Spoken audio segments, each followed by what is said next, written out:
एक बड़ी उपलब्धि है जो हमारे पूर्वजों ने रचा है, बनाया है, और आज हमारे युवा यहाँ आए हैं जो अगली पीढ़ी को फिर सीख देने वाले हैं। जोरदार ताली हो गई है पीर पर्वत सी पिघलनी चाहिए, हो गई है पीर पर्वत सी पिघलनी चाहिए, इस हिमालय से कोई गंगा निकलनी चाहिए। मेरे सीने में ना सही तेरे सीने में सही, हो कहीं भी आग लेकिन आग जलनी चाहिए, आग जलनी चाहिए। इस चुनाव कार्यक्रम की अध्यक्षता कर रहे लाइए दिनेश जी को। वैशाली जिले के पूर्व अध्यक्ष हमारे गार्जियन गणेश बाबू जी, इस मंच में मौजूद बिहार प्रजापति समन्वय समिति जिला वैशाली के सचिव दिनेश जी, मंच पे मौजूद विद्युपुर प्रखंड के पूर्व प्रमुख तारकेश्वर पंडित जी, यहाँ मौजूद जंदाहा से आए हुए शिवजी बाबू, महुआ प्रखंड के नवनिर्वाचित मीडिया प्रवक्ता साथी उदय जी, अधिवक्ता शिवनाथ जी, और इस स्थान पे मौजूद सहदेव ब्लॉक के और जिले के कोने कोने से आए हुए प्रजापति समाज के तमाम बंधुओं को, गार्जियनों को मैं अपनी ओर से हार्दिक अभिनंदन स्वागत करता हूँ।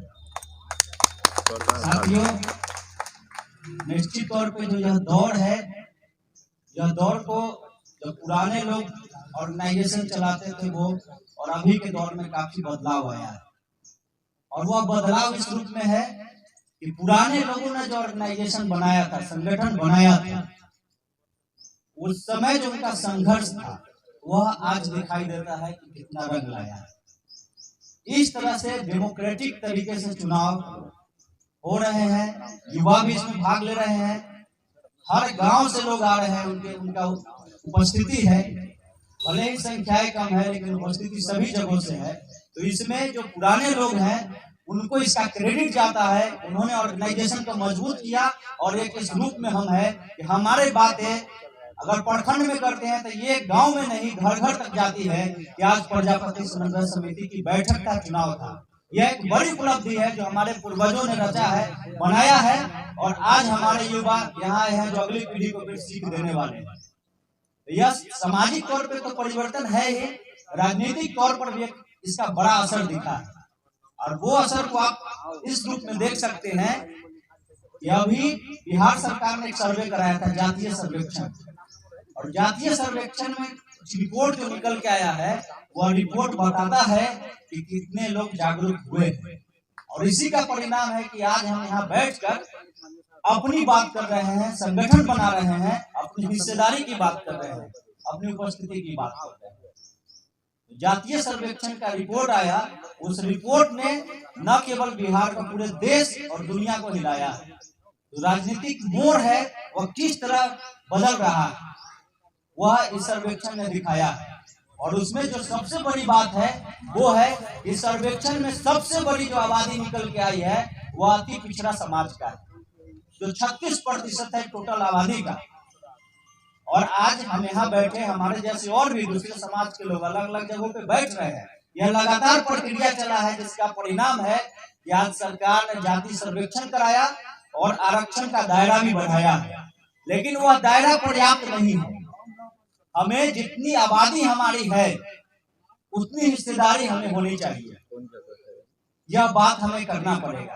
तो जब हम ऐसे जगहों पे बैठते हैं जहां चुनाव के लिए हम आए हैं, कुछ आगे का रास्ता तय करने के लिए आए हैं, तो यहाँ पे यह बातें भी करनी होगी कि क्या राज्य के अंदर, देश के अंदर चल रही है, और हमारी क्या हिस्सेदारी और हमें क्या करना है। तो एक तो जो सरकार, बिहार सरकार ने किया है सर्वेक्षण, उसमें रिजर्वेशन का दायरा बढ़ाया है, लेकिन जितनी आबादी है उसके अनुपात में नहीं बढ़ा है।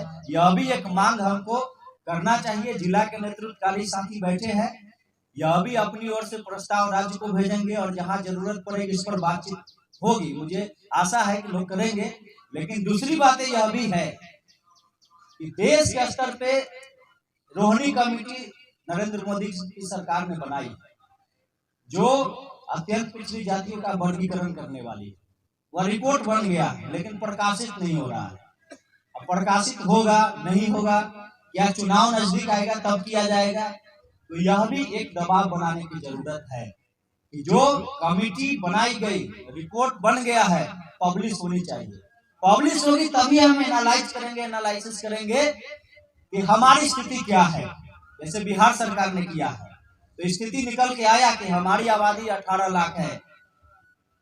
यह निकल के आया कि हमारी आबादी 1.40 है। ये ठीक है कि हमारा ऑब्जेक्शन भी है कि हमारा जनसंख्या का काउंट उतना नहीं किया गया है, लेकिन फिर भी एक मोटा मोटी आंकड़ा आया है जिसमें हम कहाँ खड़े हैं। हम यहाँ खड़े हैं तो हमारी आर्थिक स्थिति क्या है जनरल में और ईबीसी में। तो ईबीसी में हमारी आर्थिक स्थिति दयनीय है। हमारा राजनीतिक प्रतिनिधित्व कितना है, हमारे एमएलए एमएलसी और एमपी कितने हैं। जो लोकल बॉडी का चुनाव होता है जिसमें बड़े पोस्ट होते हैं, नगर निकाय का चेयरमैन का या जिला परिषद अध्यक्ष का, उसमें हम कहाँ हैं। यदि इन रिपोर्ट को देखते हैं तो मालूम चलता है कि उच्च स्तरीय जो सदन है वहां हम नहीं हैं। यह ईबीसी में पिछड़ेपन का एक कारण है जो यह रिपोर्ट में आया है। यह विचार करने की जरूरत है कि हम क्यों वहां नहीं हैं और क्यों कैसे हम आएंगे।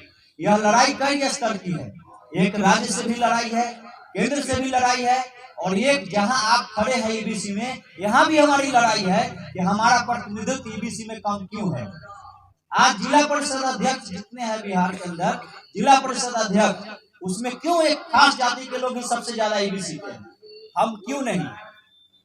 यह जब रिपोर्ट देखते हैं तो उसमें पता चलता है कि आर्थिक तौर पे हमारी स्थिति आज भी ईबीसी में दयनीय है,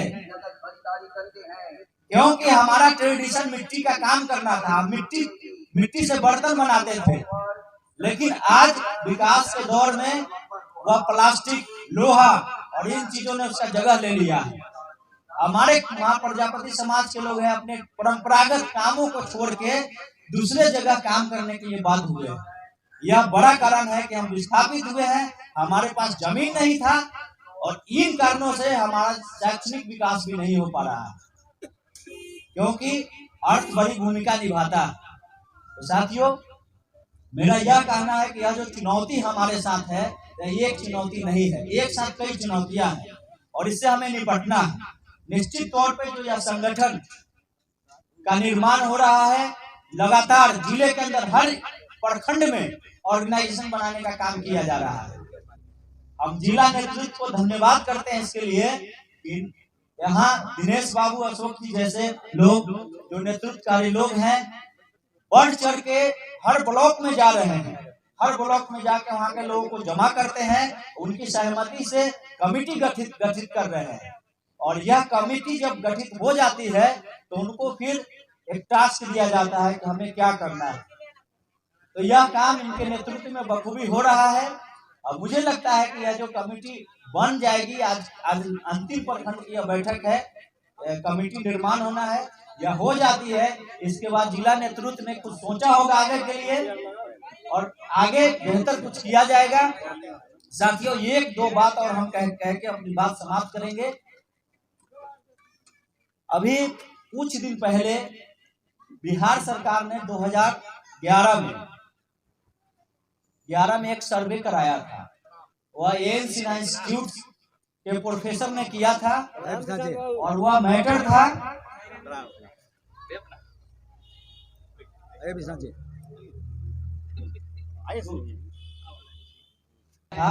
बिहार सरकार ने करवाया था 2011 में। वह सर्वे इसलिए हुआ था कुम्हार समाज को अनुसूचित जाति में एससी की श्रेणी में रखा जाए। वह रिपोर्ट को जानना चाहिए, खासकर नौजवानों को जानना चाहिए, यहाँ हमारे विकास के लिए, हमारे अधिकार के लिए कैसे स्ट्रगल हुआ है। हम अक्सर सुनते हैं लोगों से कि 90 के दशक में मंडल कमंडल की लड़ाई हुई थी, और उस लड़ाई के बाद न केवल बिहार के अंदर पूरे देश की राजनीति बदली थी। वह मंडल कमीशन लागू हुआ और देश की पूरे राजनीतिक परिदृश्य बदल गया था। कुम्हारों के लिए भी इस तरह के सर्वे हुए हैं, न केवल जातीय जनगणना अभी नीतीश जी कराए, इसमें इसके पहले भी हो चुका है, और वह था एससी के श्रेणी में कुम्हार जाति को रखने का। उस रिपोर्ट का अध्ययन हमने कुछ किया, उस रिपोर्ट में कुछ बातें कही गई। उसमें कही गई है कि यह जाति जो एससी कम्युनिटी के लोग हैं उनके बराबर हैं, आर्थिक तौर पे उनके बराबर हैं, राजनीतिक तौर पे उनके बराबर हैं, शैक्षणिक तौर पे उनके बराबर हैं। यह रिपोर्ट कहा है एशियन इंस्टीट्यूट ने जो सर्वे किया है। केवल एक चीज कहा गया जिसके आधार पे एससी की श्रेणी में नहीं रखा गया, जिसे रजिस्ट्रार जनरल ऑफ इंडिया ने रिजेक्ट किया था, वह केवल एक पॉइंट पे किया था। उसने कहा था कि इनका पानी और जातियों के साथ चलता है, लेकिन यह बात भी कहा गया है कि कई इलाकों के अंदर यह नहीं चलता है, और उस पर रिव्यू करने के लिए भारत सरकार ने फिर से दिया था 2013 में राज्य सरकार को कि आप रिव्यू करके और वह जो कमेंट्स है आरजीआई का वह रिपोर्ट हमको दीजिए ताकि इस पर पूर्ण विचार किया जा सके। लेकिन राज्य सरकार ने फिर से एशियन इंस्टीट्यूट को दिया, और वहां जो कुछ प्रोफेसर थे जिन्होंने इसका काम किया था, उसमें जातीय प्रतिद्वंदिता कहिए या जो कहिए, इन कारणों से कुछ कमेंट को ये लोगों ने शट आउट करके नहीं दिया उस रूप में, और उन कारणों से केवल यही कारणों से रिजेक्ट किया गया। मैं यह कहना चाह रहा हूं इस रिपोर्ट के आधार पे कि आप का जो तुलना किया गया, आपको एससी के साथ रखने की बात की गई और तुलना किया गया दूसरे लोगों से, लेकिन उस रिपोर्ट में जो चीजें निकल के आई वो ये है कि हमारी स्थिति एससी के बराबर है। केवल एक चीज पे जो उसने ऑब्जेक्शन किया, लेकिन कई जगहों पे आज वह चीज है जहां दबंग जाति के लोग रहते हैं। मैं ये नहीं कहता हूं कि स्वर्ण में, अगर ओबीसी में भी दबंग जाति के लोग हैं, जहां वहां जिसकी आबादी होती है वह थोड़ा करते हैं, स्वाभाविक तौर पे है, लेकिन कुछ जगहों पे इन्हीं जातियों में से कुछ जाति के साथ हमारा नहीं बनता है। अगर छोटी घटनाएं होती है वह घटनाएं बड़ा रूप ले लेती है। कई बार हमारे साथ दमन होता है, हम उस तक नहीं करते हैं, कोई हमारी आवाज सुनने वाला नहीं होता है, जैसे दलितों के साथ होता है। हम ये कहना चाह रहे हैं दलितों के साथ भी इस तरह की चीजें होता है जो हमारे साथ होता है। तो जिस आधार पर रिजेक्ट किया गया वो नहीं किया जाना चाहिए था। खैर, हम यहाँ बैठे हैं, यह बातें हम सबके जहन में रहनी चाहिए कि किस तरीके से सरकार ने लगातार, केंद्र और राज्य की सरकारों ने हमारी राजनीतिक तौर पे, सामाजिक तौर पे उपेक्षा किया है। कई बार अच्छे काम भी हुए हैं, लेकिन जो हक हमको मिलना चाहिए था वो हक अभी तक नहीं मिला है। इसलिए यह जो चुनाव का कार्यक्रम है, हम यह कहना चाहेंगे कि यहाँ से भी जितने लोग मौजूद है, यह बात ये घर घर तक, एक एक लोगों तक प्रजापति समाज की जानी चाहिए कि हमारी जब तक 100% भागीदारी जनसंख्या के अनुपात में, शैक्षणिक संस्थानों में, राजनीतिक प्रतिनिधित्व का सवाल होगा, उन जगहों पे सांस्थागिक जो संस्थान है, नौकरियां हैं, उनमें हमको नहीं मिल जाता है 100% भागीदारी, तब तक हमें चुप नहीं बैठना है। हम प्रखंड स्तर पे, पंचायत के स्तर पे, गांव के स्तर पे हम बातचीत करें, संगोष्ठी करें, सेमिनार करें, इन चीजों पे चर्चा करें कि क्यों हम उपेक्षित हैं। और मुझे लगता है कि यहाँ से एक दिशा मिलेगा। हमारे नेतृत्वकारी लोग बहुत बौद्धिक तौर पे भी मजबूत है और हम एक ऊंचाई पे जाएंगे, ये हम आशा और विश्वास करते हैं। और यह बात कहते हुए हम अपनी बातों को समाप्त करते हैं। एक जोरदार ताली। हो गई है पीर पर्वत सी पिघलनी चाहिए, हो गई है पीर पर्वत सी पिघलनी चाहिए, इस हिमालय से कोई गंगा निकलनी चाहिए। मेरे सीने में ना सही, तेरे सीने में सही, हो कहीं भी आग, लेकिन आग जलनी चाहिए, आग जलनी चाहिए। जय भोले।